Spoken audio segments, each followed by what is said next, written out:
Në Ersek është zhvilluar të premten shfaqja e radhës e aktivitetit rinor Pulse on Stars. Aktiviteti u mbajt në palestrën e qytetit, aty ku të rinjt paraqitën muzikalin moderne dhe tradicionale, ku ndërthurën element të muzikës dhe kërcimit bashkohor me motive të folklorit shqiptar. Programi u përbën nga disa numra artistik dhe u ndoq nga qytetarë të pranishëm në sallë. Përmbyllëm natën e festeve të fundit të shfaqjeve të Pulse on Stars me Bashkinë e Kolonjës, një shfaqje e cila ishte fantastike si nga forma ashtu dhe nga përmbajtja, divergjencë ndërmjet tradicionales dhe modernes, po që në fund fare i bashkonte natyra njerëzore.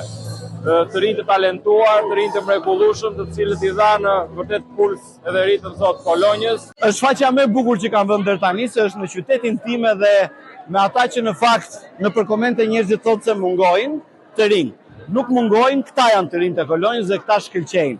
Modestisht thjesht u kam ndëndur përballë dhe ata kanë shkëlqyer vetë. Për këtë jam shumë i lumtur. Është rritri që marr pjesë në këtë koncert dhe është një eksperiencë shumë e bukur për mua, pavarësisht provave të gjata dhe të lodhshme, mundi na u shpërblye dhe sot kemi kaluar shumë bukur. Pulse on Stars është zhvilluar më herët edhe në Pogradec, Maliq dhe Vodh dhe Korç, ndërsa finalja e aktivitetit do të mbahet të dielën në orën 19 në qytetën e fëmijëve në Korç.